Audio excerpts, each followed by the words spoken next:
Xin chào! Hi from Vietnam. My name is Sam and today I will talk about the budgeting in relation to the digital nomad lifestyle. I would love to share my own experience today because one of the guys I'm mentoring, so he asked for this, if I could share my particular use case. If you don't know me, so I am Sam. You can know me as Remote Girl, and I write about how remote work broadens the opportunities we have in life, and I teach people how they can observe, how they can understand the full potential their work and life can have, how to balance it, and so on. You can follow me on Instagram, on LinkedIn, or here on YouTube, of course. So make sure to follow me and I'll be happy to get in touch with you. If you have any questions or whatever, please text me on LinkedIn or just send a comment here and I'll be happy to cover another topic in the future. First, before I will start, I will also mention that the next Sunday I'm having a live stream, a webinar for people dedicated totally to the budgeting of digital nomads, how you can benefit from a different location in terms of cutting the cost and having a better life opportunities, like better services at a cheaper cost, and so on. Just, like this life of when you wake up and you can go to the pool. So I understand it's not for everyone and it's fine, but if you're interested in how to do this practically, because I know there are many people who communicate remote work, but in fact they sit at home. I don't do it, I live it.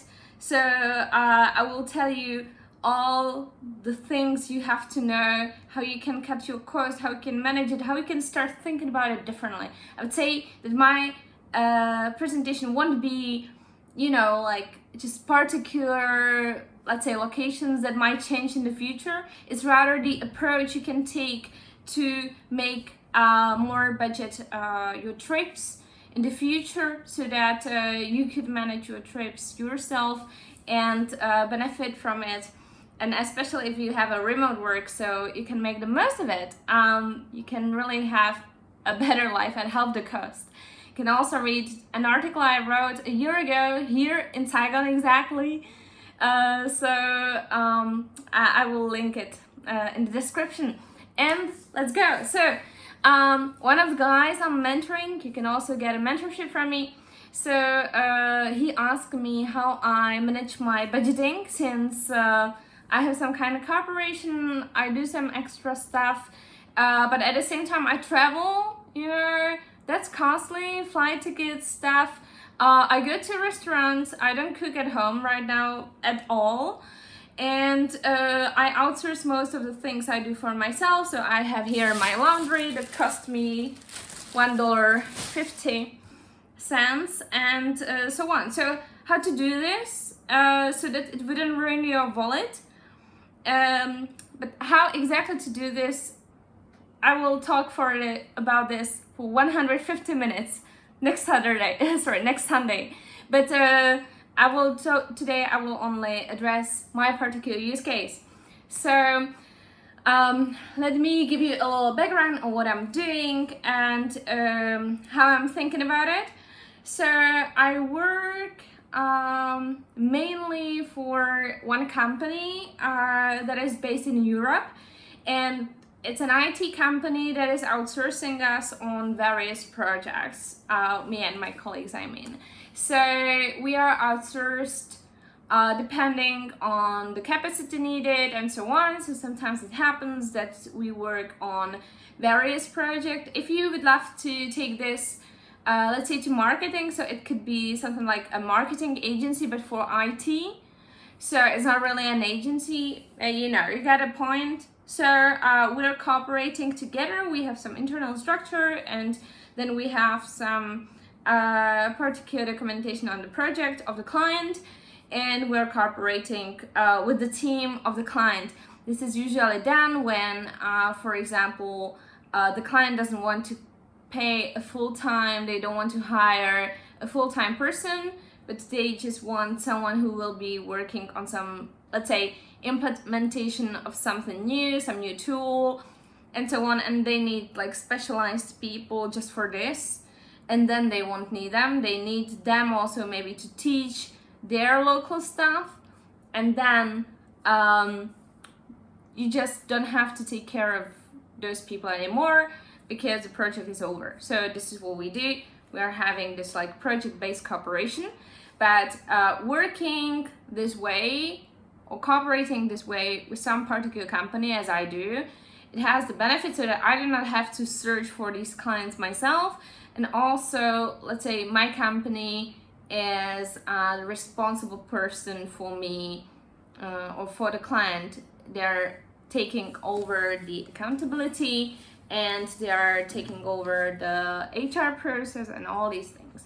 So what does it mean to me? It's that I can more or less expect how much money I will make in a particular month.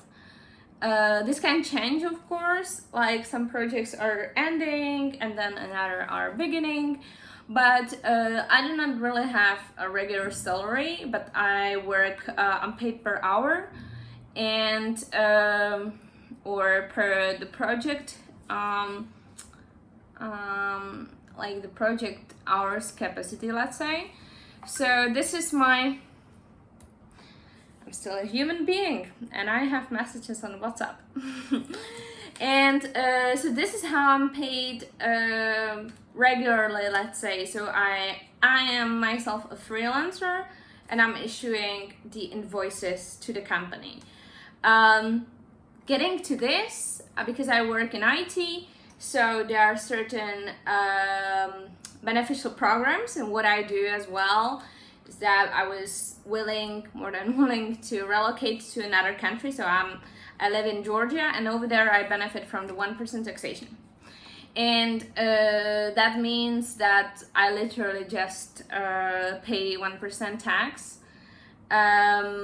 for the income for the corporation I do, and I do not have any social insurance, which is good because I wouldn't call it a social insurance, rather a social tax. I don't want to make it a libertarian talk much, but the thing is that if you do not hand over, let's say, some 20-25% of your money to the government now, so you can invest this money into yourself or into, I don't know, savings, you can buy a property or whatever, and you will benefit from it much more today from those money that you already made than in 60 years.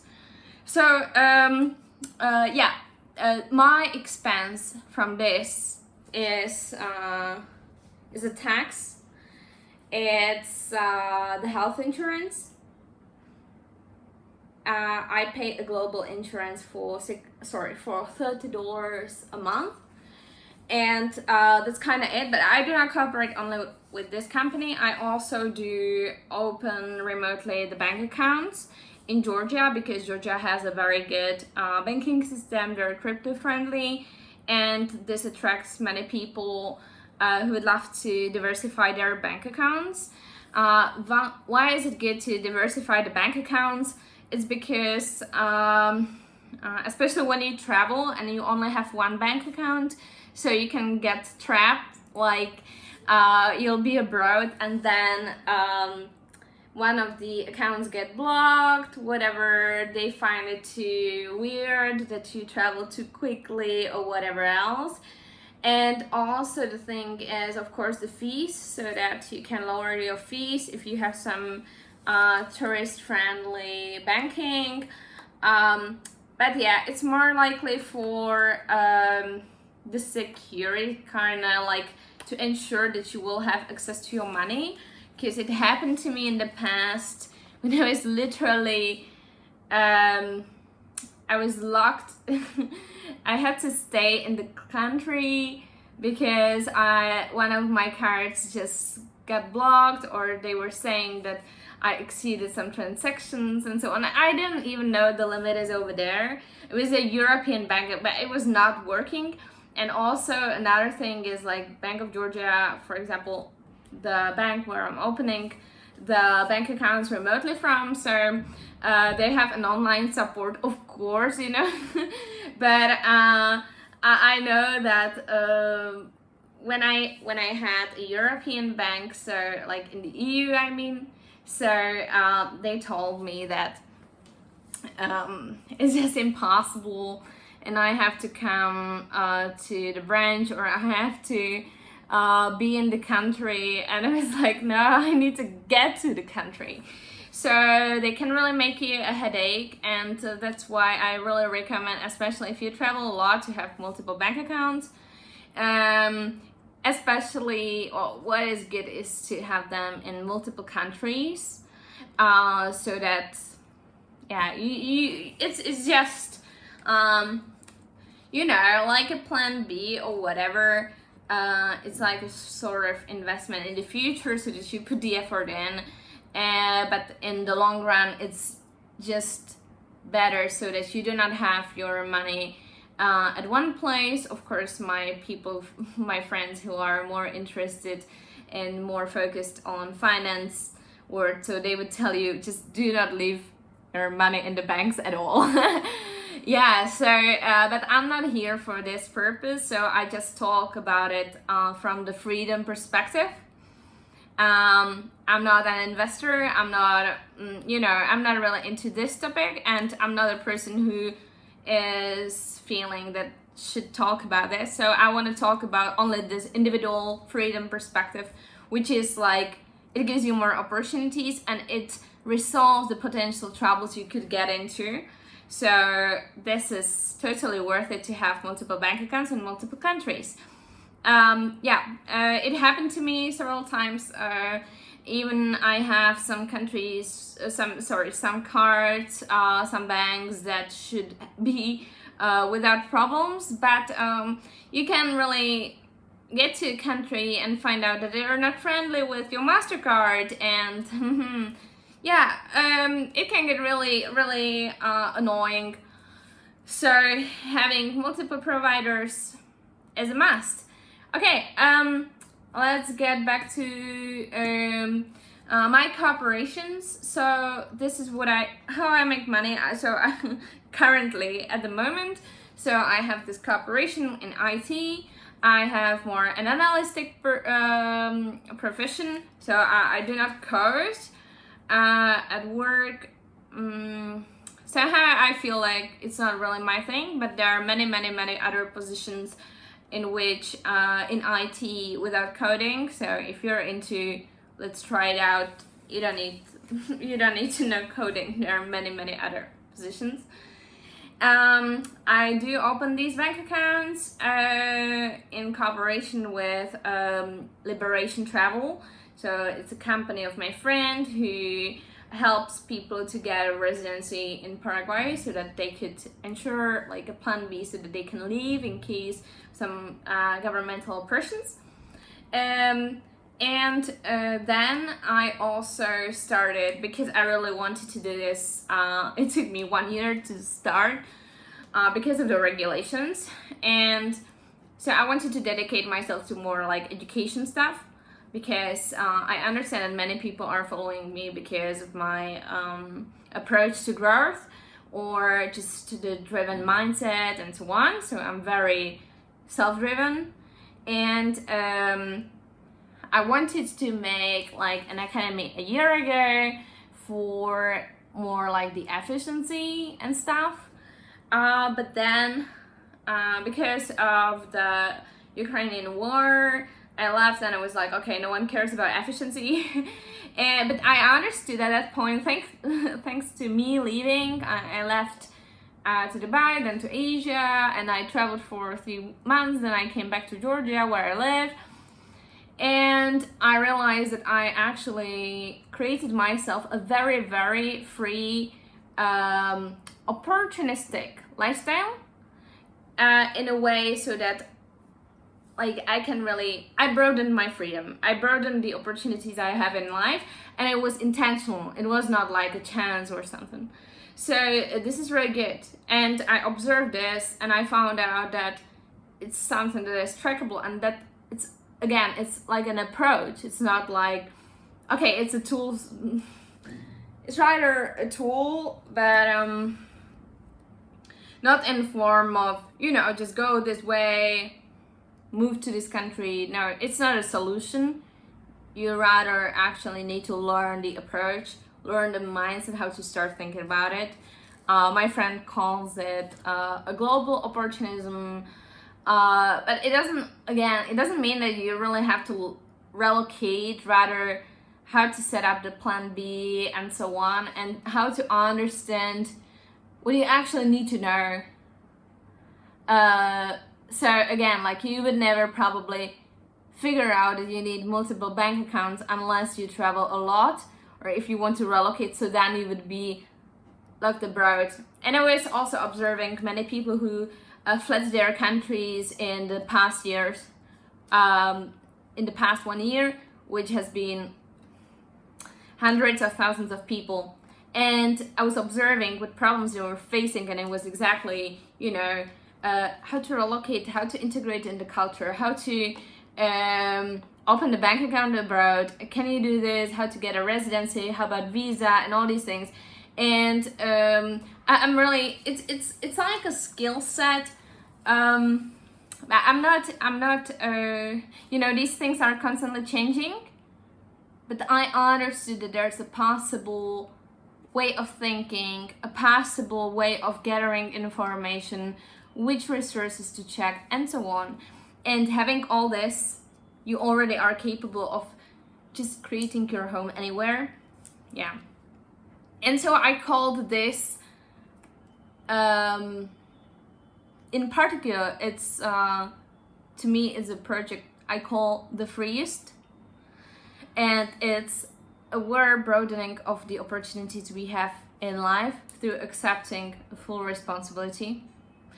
So it's really interconnecting this practical real life stuff with psychology and other things.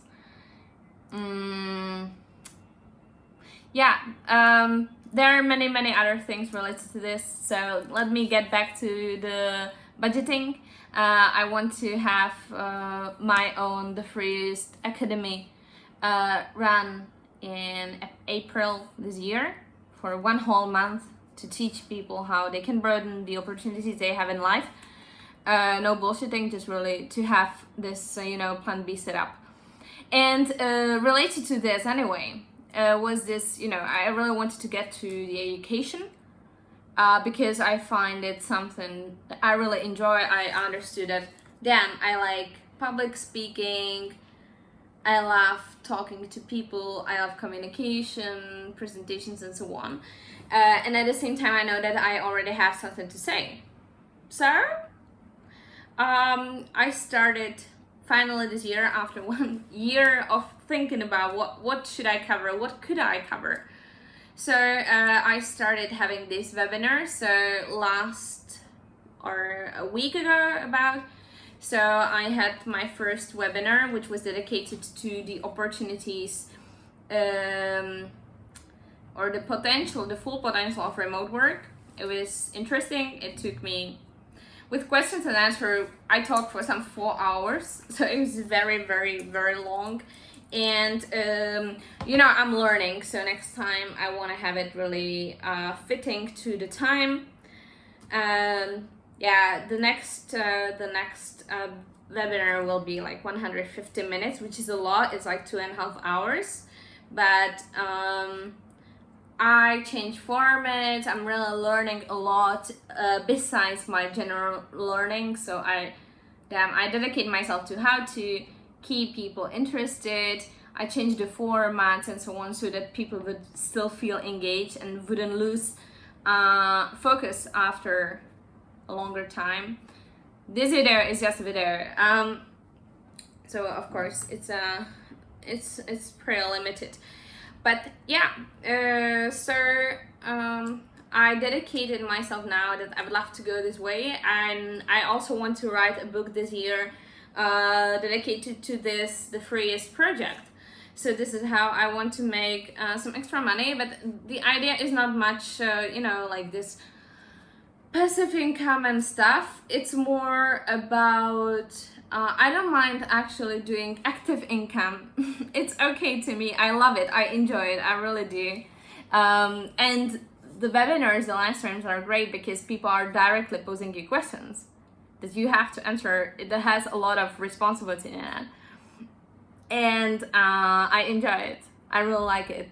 So yeah, this is what I want to do. But the idea behind this is more the diversification of the income, so that I wouldn't have one source of income, because when you have one source of income, you get addicted to it. You're dependent on it, and it's fine, but it's actually frightening at the same time, so that it makes you afraid to speak up about what you don't like in the company and so on. So the idea would be to really get into public speaking, to get into education, to help to improve life of thousands of people around the world. This would be that's my dream, something I enjoy, something I love. And I would love to inspire more and more people in the world just to go for this, to opt in for a better life. But yeah, like I'm on my way, it's fine. So it's not from, day to day, but let's see how it goes. So this is in progress. It makes me some extra money, but it doesn't cover my living yet. Well, hopefully in the future, the more content I create, the more feedback I get, the more I can improve it. So I constantly reinvest the money I make into creating a better product, creating things better way. And that's the only way how, I can get better and better paid possibly in the future. And I also offer like one-on-one educational mentorship and calling like the freest, so that people could have a directed one-on-one sessions. So if you're interested into this, you can text me as well. Okay, so this is I want to read just what the person I'm mentoring texted me. So yeah, I also run social media. I have some 11,000 followers on LinkedIn, and it's really great. On LinkedIn, I write mostly about remote work. On my other social media, I'm more honest because I'm a libertarian and I'm pro-freedom person. So I know that LinkedIn is very, let's say, hyper-correct. So I'm not kind of this person, but yet I adjust my content on LinkedIn. So I write there mostly about remote work, for freedom, how it changed the way, the opportunities we have in life. And but I do not make any money on social media. Like maybe in the future I will have money from my YouTube, but for example, I also write my blog on Medium and I don't get any money from it. I can't because I'm not based in the EU. Yeah, and so I don't make any money from social media, and I'm honestly not much interested in advertising of some other things. Maybe like it should really be something mine to ensure that I want to promote it. But really no jewelry, no shampoo. Totally not. It's not my thing. So it's not meeting my values. I have a set core of values, and yeah, this is not my thing. All right. So how do I manage my money? Because I travel and because I eat outside. Yeah, so you're right. I now am not cooking at all, and I live in hotels or Airbnbs for a longer stay. Despite it depends. So like it's much cheaper it's cheaper per day if you are renting some place for a week or for a month. That's already good. In some countries you can even negotiate some really better costs if you put the time effort in, so you have to text mostly directly to the people. And now I'm staying even for days, and I don't really care because I'm now in Vietnam and it's really cheap, and next I will go to Bali, so it's cheaper as well. Like, you can get very nice accommodations for $20 a night, and it's very good. And I'm sure if you stayed longer, so it will be very, very cheap. And $20 a night, that makes $600 a month, which is fine. That's okay. Yeah. But all to this, I think people who are searching for issues in this or in budgeting are seeing it the tourist way. I was talking about this in the last webinar I had. I will be selling the recording. I'm just editing it. And I was talking about different approaches to travels, to the way you can live. So of course you can travel the tourist way, but the tourist way is really expensive. I know that people are willing to really pay, I don't know, $2,000, $3,000 for a week. That's crazy. That's a lot. So this is not how the nomad way of living can be. So first, I benefit from the location. So I traveled to Thailand. From there, I traveled to Vietnam, which to get from Thailand to Vietnam, it costs you some $40. And from Vietnam to Indonesia, it cost me $60.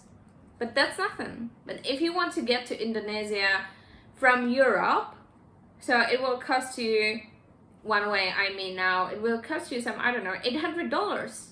That's the difference. So you can benefit from location. I will talk more about this next Sunday. That's what I do though, and I actually haven't benefited yet from the location of Georgia, but again, over there I could travel easily, and I traveled easily to Turkey, to various places to Turkey. In Turkey, actually, there are many airports, so if I would just relocate or went to another airport in the country so I can go to another places cheaper, I could travel to Armenia, Azerbaijan, or some other countries, and I'm really interested in, so I wanna make it. I will go there. This is the travel mode. Then of course it depends on whether you want to save time or save money, but you can take bus, for example, in Vietnam, and the buses are really good. You can take a train, which I didn't like much, and or you can take a plane to get around the country. So I prefer plane. I tried the bus, I tried the train, and it was okay, but not that much. And in the end, the price difference is not that high. Rather, what makes a difference is time. So you buy yourself time. So it's a way of thinking rather. So actually the travels don't have to be that expensive. To get around the city, I'm using local way of moving around. That's the best way you can do, also to integrate and to cut your cost. So in this case in Vietnam, it's renting out a motorbike, which costs some $4 to $6 a day. That's nothing. So even if you rented out a motorbike for a longer term, you can get some good discount possibly. Actually, the best way to get discount is to learn local language, at least a bit. At least you get a better service. It's just people really appreciate it. Okay, and then the stays. So now I'm staying I'm staying just a few days, but if you stay longer, so people can give you some discount. You can even get discounted stays on Airbnb, so there you can see the discount you get. So sometimes it may be good for you to just be more flexible, which you are when you're traveling with remote work. So you don't really care. You don't have to travel to the particular place when there's some, let's say, festival and so on, and it's overbooked. So no, you just can go elsewhere. And this is also the way how you can benefit from the prices. And because of your flexibility, you can literally choose some interesting places outside of the peak season, but yet when the weather is good. So yeah, you can benefit out of this way. Let me get to eating outside. Actually, eating outside, it's not so expensive in some places. Like if I was eating outside in Europe, that would be costly, but here it's really cheap, and I think it's even cheaper for me to go outside than to buy something and cook when I count my time. And I do. So now I was just in a restaurant. It was a very simple, super simple, like really local one, but it was clean. And it cost me $1.5. So you can eat even in the capital for $2. It wasn't like perfect, and it was no fine dining and whatever, but it was good. So whatever, like eating at $2, it's okay. And I eat some 2 times a day. But regular restaurants here, some nice ones, I'm going to cost, like I usually pay some, I don't know, $6 to $8 now in the capital city, and it's still okay. Like, could be better, but no, it's fine. Before I was in another city in Dalat in Vietnam, and it was very cheap, and I was eating there for $2-3. It was very good food, very good restaurants. And there was one more expensive one. It was just really beautiful fine dining, and it cost me $8 for a dinner. So it was actually not expensive. It's like it's really good. It's a regular meat. It's one regular meal in Prague, and you won't buy a meal for this price, I think, even in Western Europe. So you can benefit from local prices if you travel. And of course, then you can just eat home. Like Georgia got a bit more expensive, and I also started working out more. So over there, I was cooking myself at home. But it's already a different approach because I was staying long term, and I know that it makes sense to, buy eggs and stuff because I will be cooking from it. But now when I am moving a lot, like every few days, which I do now, it's not for everyone, but I'm saying just this is the way I live now. So it doesn't make sense for me to go to a supermarket, buy a lot of food, and then either travel with it or keeping it there, so then it doesn't really meet the cost efficiency. Yeah, so it makes sense to cook in some places it does not. It's also for the convenience and just trying, just handing over this responsibility on someone else. I think it's very useful to know cooking. I love cooking, I love baking. I miss get home to bake some cake for my friends. But now, it doesn't make any sense. Yeah. Okay. Order food. I'm not ordering food much, but it's also a way, and it's cheap, and it's super efficient and very convenient, especially in Asia. It's just working. It's like very good. So you can totally do this for a few dollars. How do I manage my money? Yeah. Okay. So how I manage my money? Honestly, in the past, I used to be very self-controlling in general, and this includes money. So I was literally counting down and writing down everything every penny I spent, everything. But it made me actually more anxious only, and then I felt guilty for spending money on myself. So it wasn't really meeting some freedom mindset. But it's good. I went through this, you know, it's some sort of moderation based on self-control. Okay, like what you get is the idea on how much you spend and what you are spending on, which is good for the perspective of like questioning yourself whether you really have to spend money on this. For example, now I could possibly cut my costs on going to a cafe and getting some iced tea, but I need iced tea because I need caffeine, because otherwise I fall asleep. I could resolve the root cause instead. Why am I so sleepy, right? But okay, if I want to get some good matcha, it's expensive. So do I need this? Well, maybe no. Maybe I can just get some green tea and I can get it a cheaper way. Going to a cafe is costly, but I want to invest this just to sit down, get some nice tea. I want to read a book. I want to chill. So again, it helps me. Reading helps me to broaden my perspective. It teaches me a lot. It teaches me thoughts of other people. It's very good. So could I cut this cost? Yeah, sure. Do I want it? No. Same way, like I have more minimalistic approach to things. So I don't really create some emotional relationship with things, but I surround myself with things that bring me joy, and that's really good, so that I feel good about my things, my clothing and so on. And I do not buy that many new clothing in general, and I get rid of clothing I do not want anymore, so I don't have things, I would say. And this actually not only saves your money, because when you do not do emotional shopping, when you don't buy things you don't need, you don't enjoy, so it's like surrounding yourself with trash.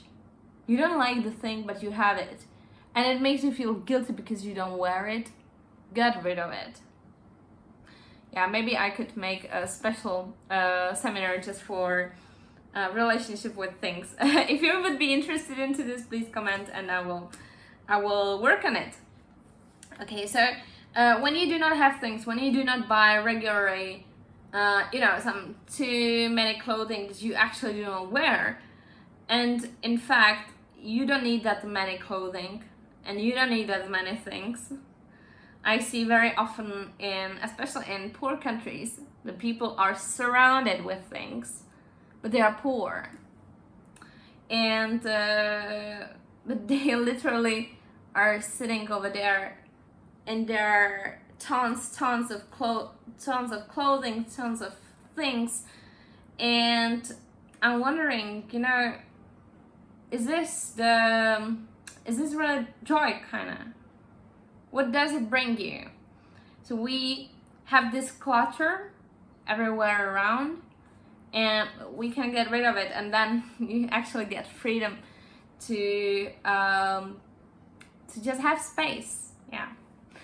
And but when it comes to budgeting, it's definitely cheaper. I prefer buying things that last, therefore longer, that I enjoy, and I'm not changing things that often, but of course, like, you cannot have some particular shoes that are used for summer, so you can't have them just for 2 days. Sorry, so for 10 years, you will have to exchange them, but it's fine. But you don't have to be too attached to them, and at the same time just wear them. Yeah, I know that there's a lot of guilt about buying or wearing the things that are nice. That's stupid, isn't it? Yeah. So my favorite self-help guy, he's saying, get the best clothing on yourself today. And this is so true, because when you are constantly postponing the best clothing for later, he's saying it's like postponing, sex for the pension, for the retirement. It's not working. Yeah. And of course, there might be no other better day. So try to treat yourself the best today, and wear the good things that bring you joy. Okay. How am I investing my money? Over the past year, I was traveling much more, or I would say, okay, before, I had some extra money because I was making money and I was mostly sitting home, so I had some spare money, and I bought crypto for it. And yeah, I'm more into this because it's meeting my value of freedom. So I'm a fan of cryptocurrencies, but I'm not like trading or something. I just have my money in cryptocurrencies. I don't know if this counts as a sort of investment. There's another thing where keeping your money in a bank account where you're not really owning them is, and of course they're losing their value, whether it's the right way to have your money not invested, but just like have them. I'm not a person to talk about investment, but I can just share more. Again, it's really something, it has to meet my values, and so I want to invest, but I will have to learn more on this, but not now yet, because I know that now I don't have that much to invest. So I prefer, instead of putting, this $40 a month, so instead I prefer to put it into myself. So right now I'm investing into, I buy books and I read them. I buy trainings and webinars and things, and I'm learning a lot so that I could bring more value to other people right now, because that's a way, I'm reinvesting into myself, and that way I can actually make more money, so that I'm learning and I can hand over this knowledge to other people. So this is the way I do currently think about my cash. So I don't think about it from a perspective of like investment. And also I pay my assistant, and she works for me for part-time. So I delegate certain topics, certain things I want to make on her, which buys me back time, so that I can only focus on the things that are authentic to myself. And it's worth the money, honestly, so that I outsource everything where I don't have to be myself, where I don't have to do this. And I definitely want to do this more in the future, once I will be able to afford it. So I will definitely want someone to help me with social media and with the video content especially. So I'll be hiring, not now, but yeah, this is my current strategy, is to reinvest currently into myself, into my learning, into my knowledge, and so on, because this is the leverage I have for the future. It's literally something I take and hand over. It's thanks to learning, thanks to all these things, and to constantly, investing my time into reading, into my own growth. This is how then I'm making money, or how can something that I can hand over to other people during, again, like my webinars. So yeah, this is how I think about it, and that's all for the questions from that I got. So thank you so much for that, and let me know if you have any other questions. I will be happy to create some other such monologue on the topic that you prefer, or maybe I will cover it fully in another webinar. Again, if you're interested on how you can start thinking maybe partly differently about the budgeting for the digital nomads, so I will really have a full 150 minutes. That's crazy. So really get yourself a drink before, and prepare notepad, notebook, and a pen before the beginning. You can find the link below. And see you soon. Take care. Cheers. Have a lovely day.